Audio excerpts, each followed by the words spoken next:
हमारे साथ भारतीय जनता पार्टी के चीफ स्पोक्स पर्सन श्रीमान सुनील सेठी साहब, जो कि honourable supreme court of India और Jammu Kashmir honourable high court के बहुत लीडिंग लॉयर हैं। एडवोकेट श्रीमान रणबीर सिंह पठानिया साहब और पार्टी के जो प्रवक्ता के नाते से और बाकी के तमाम साथी। आज की जो जजमेंट धारा 370 के संबंध में आई है, मैं श्रीमान सुनील सेठी जी से आग्रह करता हूं, जो कि पार्टी के चीफ स्पोक्स पर्सन भी हैं और एक लीडिंग एडवोकेट के नाते से जाने जाते हैं, वो हम सबके सामने ऑनरेबल सुप्रीम कोर्ट की जजमेंट के विषय में बात रखेंगे। श्रीमान सुनील सेठी साहब। साथियों, आज सुप्रीम कोर्ट ने ऐतिहासिक फैसला किया है आर्टिकल 370 और आर्टिकल 35A के ऊपर और उसके साथ जो जुड़े हुए इश्यूज थे। ये लड़ाई जो 70 साल पहले शुरू हुई भारत की अखंडता को बनाने के लिए, और पिछले तकरीबन 4 साल से लड़ाई जो सुप्रीम कोर्ट में चल रही थी 5 अगस्त 2019 के फैसले के बाद, आज उस पे पूर्ण विराम लगा है। सुप्रीम कोर्ट ने अपनी जजमेंट में ये कहा है कि जो फैसला पार्लियामेंट ने किया था 5 अगस्त 2019 को, वो बिल्कुल ठीक था। प्रेसिडेंशियल ऑर्डर जो है उसको भी सुप्रीम कोर्ट ने अपहेल्ड किया। तो सुप्रीम कोर्ट का ये मानना है कि जो गवर्नमेंट की एक्शन थी आर्टिकल 370 को खत्म करने के लिए, वो भी संवैधानिक तौर के ऊपर जो है वो जस्टिफाइड है। सुप्रीम कोर्ट ने प्रेसिडेंट की पावर के बारे में भी कहा कि प्रेसिडेंट की पावर आर्टिकल 370 को खत्म करने के लिए जो वैलिड है और उसके लिए उसको कंसल्टेशन की जरूरत नहीं थी। सुप्रीम कोर्ट ने यह भी कहा कि जो जम्मू कश्मीर है उसमें कोई सॉवरेनिटी का कंसेप्ट नहीं है। सॉवरेनिटी का कंसेप्ट जो है वो इंडिया में है। नेशनलिज्म के बीच में सब नेशनलिज्म की बात जो है सुप्रीम कोर्ट ने नकारी है। सुप्रीम कोर्ट ने यह भी कहा कि लद्दाख को जो यूनियन टेरिटरी बनाया है जम्मू कश्मीर से अलग करके, वो भी संवैधानिक तौर के ऊपर जो है वो बिल्कुल ठीक है। किसी स्टेट को काट के उसमें से यूनियन टेरिटरी बनाई जा सकती है। सुप्रीम कोर्ट ने इसके अलावा जो सॉलिसिटर जनरल ने बयान दिया था सुप्रीम कोर्ट में, उन्होंने कहा था कि यूनियन टेरिटरी को स्टेट बनाया जाएगा, इसके बारे में सेंट्रल गवर्नमेंट जो है वो प्रतिबद्ध है। तो सुप्रीम कोर्ट ने कहा कि जब ये स्टेटमेंट आ गई है तो इसके ऊपर कोई और टिप्पणी करना या और कोई डायरेक्शन देने की जरूरत नहीं है। सुप्रीम कोर्ट ने यह भी कहा कि इलेक्शंस जो हैं जम्मू कश्मीर में वो 30 सितंबर 2024 तक इलेक्शन कमीशन ऑफ इंडिया को कहा कि आप इसमें इलेक्शन जम्मू कश्मीर में करवाइए लेजिस्लेटिव असेंबली के। कुल मिला के जो लड़ाई 70 साल पहले शुरू हुई थी, और ये खाली जम्मू कश्मीर में नहीं, पूरे भारत में सभी लोग इसमें शामिल थे, जिसमें ये क्वेश्चन था कि क्या भारत को एक होके रहना है या एक भारत के बीच में भी कोई अलग हिस्से हो सकते हैं। ये भारत की प्रभुता और अखंडता की लड़ाई थी। मुझे लगता है कि भारत के इतिहास में, खासकर अदालती इतिहास में, कॉन्स्टिट्यूशनल लिटिगेशंस में या फाइट्स में, ये शायद पूरे भारत का सबसे बड़ा फैसला है पिछले 70 साल से, जब से सुप्रीम कोर्ट बनी है तब से लेके, जिसमें ये डिसाइड हुआ कि हमको एक नेशन के तौर के पर रहना है। नेशन के बीच में सब नेशनलिटी का कंसेप्ट नहीं होगा। जो सुप्रीम कोर्ट का ये कहना कि भारत की सॉवरेनिटी के बीच में जम्मू कश्मीर की सॉवरेनिटी का अगर कोई कंसेप्ट था तो वो सबस्यूम हो गया, ये बहुत बड़ी बात है। जम्मू कश्मीर का कॉन्स्टिट्यूशन अलग से नहीं होगा, इसके बारे में भी सुप्रीम कोर्ट का महत्वपूर्ण फैसला है। सुप्रीम कोर्ट का ये कहना है कि जम्मू कश्मीर के ऊपर भारत का कॉन्स्टिट्यूशन पूरी तरह से अप्लाई करेगा और पार्लियामेंट की जुरिस्डिक्शन जम्मू कश्मीर के ऊपर भी वैसे ही है जैसे बाकी स्टेट्स के ऊपर है। ये भी एक महत्वपूर्ण बात की गई। सुप्रीम कोर्ट का ये कहना है कि जम्मू कश्मीर राज्य का दर्जा जो है कोई विशेष दर्जा नहीं है, बल्कि वैसे ही है जैसे पूरे भारत के बाकी राज्य या यूनियन टेरिटरीज का है। महत्वपूर्ण बात है। कुल मिला के हम इसको ऐसा देखते हैं कि जो भारतीयता की लड़ाई भारत में शुरू हुई आर्टिकल 370 के बनने के बाद, वो आज खत्म हुई, उस पर पूर्ण विराम हुआ। जो सारे क्वेश्चन मार्क्स जो है वो लगाए जाते थे कि क्या हम एक नेशन है या इस एक नेशन के बीच में कोई एक स्टेट ऐसी है या ऐसा यूनिट है जो अपनी सॉवरेनिटी की या सब नेशनलिज्म की बात करता है, उसके ऊपर भी आज फुल स्टॉप लगा है। इसके बाद इसके ऊपर कोई राजनीतिक बयानबाजी नहीं हो, इसके ऊपर कोई चर्चा फर्दर नहीं हो, ऐसी हमको आशा है कि सभी पॉलिटिकल पार्टीज को सम्मान करना चाहिए सुप्रीम कोर्ट की जजमेंट का। जैसे जजमेंट आने से पहले सभी पॉलिटिकल पार्टी ने कहा था कि जो जजमेंट आएगी सुप्रीम कोर्ट से हम उसका सम्मान करेंगे। हम ये मानते हैं कि सभी पॉलिटिकल पार्टीज, चाहे वो जम्मू की हो, कश्मीर की हो या कहीं की भी हो, उनको सुप्रीम कोर्ट की जजमेंट का सम्मान करना है और इसके ऊपर कोई राजनीतिक नहीं करनी चाहिए। ये एक बड़ा कदम है हमको आगे बढ़ने के लिए। जैसे प्रधानमंत्री जी ने भी ट्वीट किया कि नए जम्मू कश्मीर में नई आशा का संचार होगा। अब जम्मू कश्मीर जो है वो प्रगति की राह पे और तेजी से आगे बढ़े।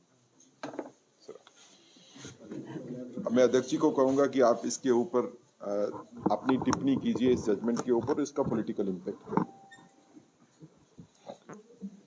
सभी मीडिया के मित्रों का भारतीय जनता पार्टी कार्यालय में हार्दिक स्वागत है, अभिनंदन है। साथियों, हमारे देश के ऑनरेबल सुप्रीम कोर्ट ने धारा 370 के संबंध में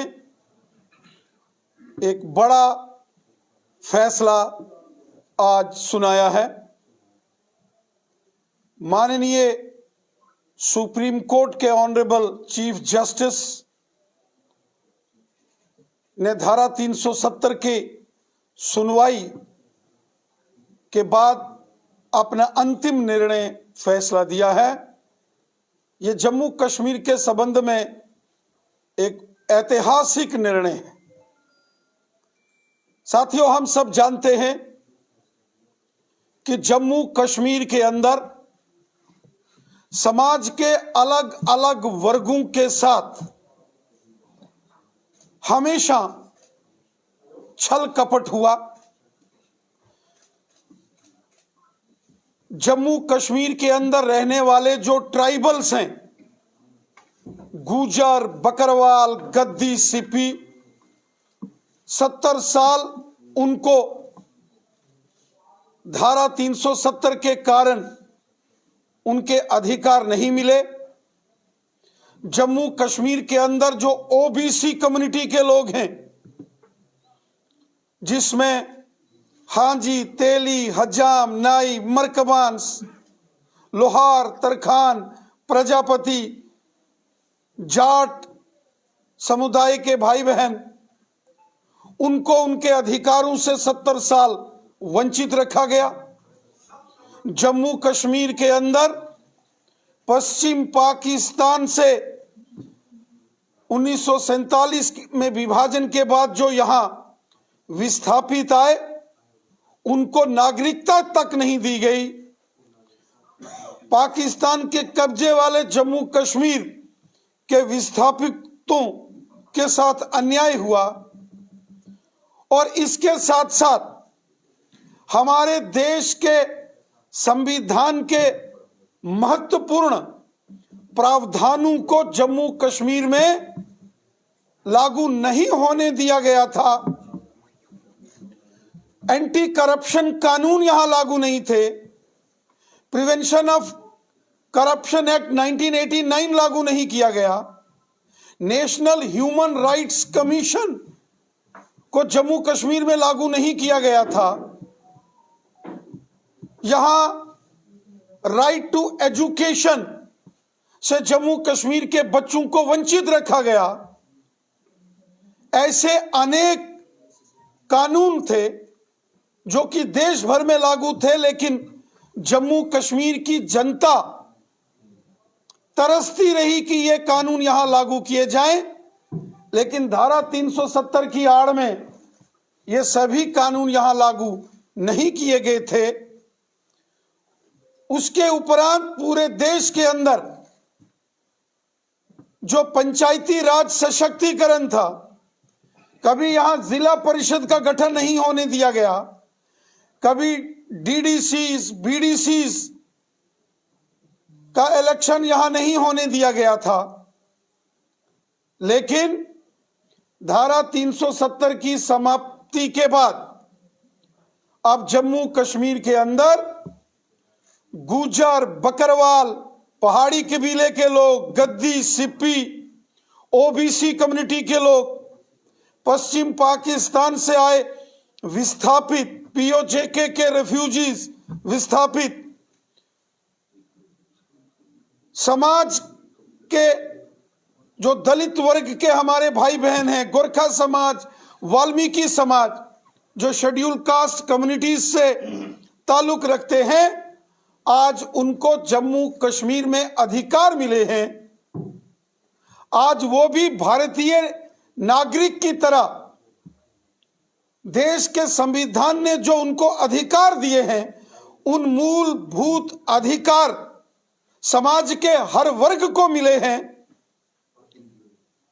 ये एक बहुत बड़ा न्याय के साथ साथ राष्ट्रीयता का भी विषय था, जो हमारे देश के माननीय प्रधानमंत्री जी ने कहा था, एक भारत श्रेष्ठ भारत। आज उस संकल्प को भी माननीय सुप्रीम कोर्ट ऑफ इंडिया ने प्रमाणित कर दिया है। आज जम्मू कश्मीर के हर वर्ग को, वो हिंदू हैं या हमारे मुस्लिम भाई बहन हैं, सिख हैं या ईसाई हैं, जम्मू के हैं या वादी कश्मीर के हैं, गुजर, बकरवाल, पहाड़ी, विस्थापित, रेफ्यूजीज, ओबीसीज हों, समाज के हर वर्ग का भला हुआ है। और सबसे बड़ी बात, आज जम्मू कश्मीर खुशहाली और अमन के रास्ते के ऊपर आगे निकल चुका है। आज जम्मू कश्मीर के गांव-गांव और शहर-शहर में जबरदस्त डेवलपमेंट हो रही है। केंद्र सरकार की हर पॉलिसी, हर नियम आज जम्मू कश्मीर में लागू हो रहा है।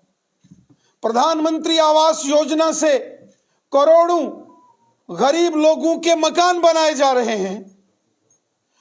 आज किसान सम्मान निधि गरीब किसानों के खाते में डायरेक्ट उसका लाभ हो रहा है। आज गोल्डन कार्ड, आयुष्मान भारत की योजना का लाभ जम्मू कश्मीर का हर एक नागरिक ले रहा है। आज जम्मू कश्मीर के अंदर जो गरीब और ट्राइबल परिवारों के बच्चे, उनको स्कॉलरशिप्स मिल रहा है। बॉर्डर और एलओसी के ऊपर रहने वाले लोगों को अधिकार दिए गए हैं। आज जम्मू कश्मीर के अंदर हर वो सुख सुविधा जो देश के नागरिकों को प्राप्त होती है, सभी जम्मू कश्मीर वासियों को मिल रही है। इसके लिए हम अपने देश के यशस्वी प्रधानमंत्री श्रीमान नरेंद्र मोदी साहब का धन्यवाद करते हैं और धन्यवाद करते हैं अपने देश के यशस्वी गृह मंत्री अमित शाह साहब का। और हम अपने देश के सर्वोच्च न्यायालय का धन्यवाद करते हैं कि उन्होंने जम्मू कश्मीर के हर एक नागरिक को जो अधिकार हमारी सरकार ने दिए थे, उसको प्रमाणित कर दिया है। हम हृदय से इस निर्णय का स्वागत करते हैं। हमारा देश एक लोकतांत्रिक देश है और हमारे देश की जो न्यायपालिका है, जो हमारे देश की जुडिशरी है, वो सर्वोपरि है। हर एक नागरिक देश का पूरी ईमानदारी के साथ ऑनरेबल सुप्रीम कोर्ट के निर्णय का एहतराम करता है, उसकी रिस्पेक्ट करता है। हमारी अदालतें देश को न्याय देती हैं और एक न्याय देने वाला फैसला जो जम्मू कश्मीर की 1,40,00,000 लोगों के लिए यह निर्णय हुआ है, यह निर्णय जनता के लिए है। गरीबों, मस्कीनों, ज़ईफों और बेसहारा लोगों को एक सहारा देने वाला है। और मैं उम्मीद रखता हूं कि ऑनरेबल सुप्रीम कोर्ट की कॉन्स्टिट्यूशनल बेंच के इस फैसले के बाद अब जम्मू कश्मीर के अंदर धारा 370 को लेकर सियासत बंद होगी। यहां इस पर कटाक्ष और टीका टिप्पणी बंद होंगी और सब मिलजुल कर हिंदू, मुस्लिम, सिख, ईसाई सब मिलजुल कर एक होकर जम्मू कश्मीर के अच्छे मुस्तकबिल के लिए, जम्मू कश्मीर में अमन और खुशहाली के लिए, जम्मू कश्मीर की बेहतरी के लिए, अपने बच्चों, नौजवानों की खुशहाली और उनके अच्छे मुस्तकबिल के लिए हम सब मिलकर एक होकर डेवलपमेंट के रास्ते के ऊपर आगे बढ़ेंगे, अमन और खुशहाली के रास्ते के ऊपर बढ़ेंगे, ताकि एक खुशहाल जम्मू कश्मीर, स्वर्ग से भी सुंदर जम्मू कश्मीर का निर्माण हो। हमारे देश के माननीय प्रधानमंत्री नरेंद्र मोदी साहब और हमारे यशस्वी गृह मंत्री अमित शाह साहब ने कहा है कि जम्मू कश्मीर की आवाम की बेहतरी के लिए हर वो काम किया जाएगा जिसकी डिमांड, जिसकी चाह जम्मू कश्मीर की आवाम रखती है। खिदमत खलक और हब्बल वतनी के जज्बे से काम करते हुए सबका साथ, सबका विकास और सबका विश्वास, इस मिशन के साथ हमारी सरकार आगे भी काम करती रहेगी, ताकि तमाम जम्मू कश्मीर की आवाम को उनका भला हो और जम्मू कश्मीर में खुशहाली हो। रविंद्र जी, आपने इसके इम्प्लीकेशंस की बात की, लेकिन रविंद्र जी एक अहम सवाल यह आता है कि चुनावों को लेकर भी ये कहा गया है कि सितंबर तक जो है वो चुनाव लेने चाहिए, कितनी तैयारी आपकी? यहां तक जम्मू कश्मीर में विधानसभा के चुनावों का विषय है, तो चुनाव करवाना चुनाव आयोग का काम है। कोई राजनीतिक दल, कोई पॉलिटिकल पार्टी कभी चुनावों की घोषणा नहीं करती है। इलेक्शन कमीशन ऑफ इंडिया ने इसका ऐलान करना है। भारतीय जनता पार्टी जम्मू कश्मीर में लोकसभा के चुनाव हो या असेंबली के इलेक्शंस हो, पूरे तरीके से तैयार है। इसका निर्णय इलेक्शन कमीशन ऑफ इंडिया ने करना है। जो हमारी सुरक्षा एजेंसीज हैं उनके साथ चर्चा करके इलेक्शन कमीशन को यह फैसला लेना होता है। इलेक्शन कमीशन जब फैसला लेगा, भारतीय जनता पार्टी जम्मू कश्मीर में लोकसभा के चुनावों के साथ साथ विधानसभा चुनावों के लिए भी तैयार है।